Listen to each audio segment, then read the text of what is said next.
And we are going to begin a special discussion on all aspects of those deteriorating relations. I'll start off by welcoming onto the program Riz Khan, one of the best-known journalists in the world. Riz, it's a pleasure to be talking to you. And Musharraf Zaidi is joining us, columnist at the News, joining us from Islamabad.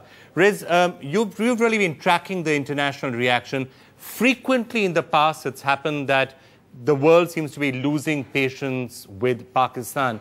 This time, do you think finally it's one step too far, and this time Pakistan cannot escape the consequences anymore? Well, I think to some degree the issue that Pakistan faces is that it's been in a bit of a tangled mess for a while. So I don't know if the expectations are that high of Pakistan right now. It's been struggling to try to juggle this very difficult act between cooperating with the US and yet trying to justify to the Pakistani people why drone action and cross-border incursions by US NATO, Afghanistan-based NATO helicopters have grown. So it's very difficult for Pakistanis to understand exactly where the government is leading them when it comes to its collaboration with the US on one hand, and then of course the issue of guarding its sovereignty on the other. I don't know if this is a case of Pakistan going too far, because I don't know if there's an easy solution for Pakistan right now, and that's the real difficulty. But certainly the whip is cracking. Right. Musharraf Zaidi, you're hearing some of the comments that are coming out today, and these are some of the toughest comments I've actually ever heard. The US congressman saying, introducing bills to suspend all aid. We've heard the French foreign minister saying that the Pakistani position lacks clarity. David Cameron today said that somebody in Pakistan must have known. How's all this being seen in Pakistan?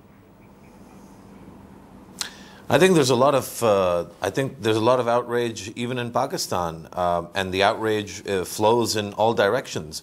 One direction is the security establishment, not so much for potentially knowing that he was here and not doing anything about it, but rather for knowing that the Americans were in Pakistani airspace, breached not just airspace, but landed on the ground, came in, killed a few people, dumped a bunch of data onto their helicopters and flew away.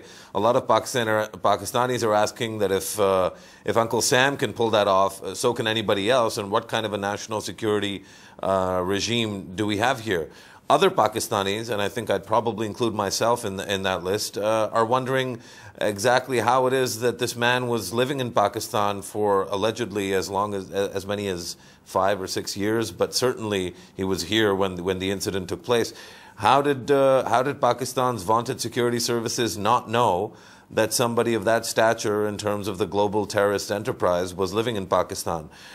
There's other kinds of outrage too. There's outrage that he's dead. Of course, that is a very limited and small sliver within Pakistani society, but often you'll find the Pakistani elite playing that aspect of the society up to keep people fearful of what could happen if the elite were kicked out. NDTV's cricket app, Android and iPhone, fastest scorecard, special analysis, and much more. Download free. ndtv.com/apps.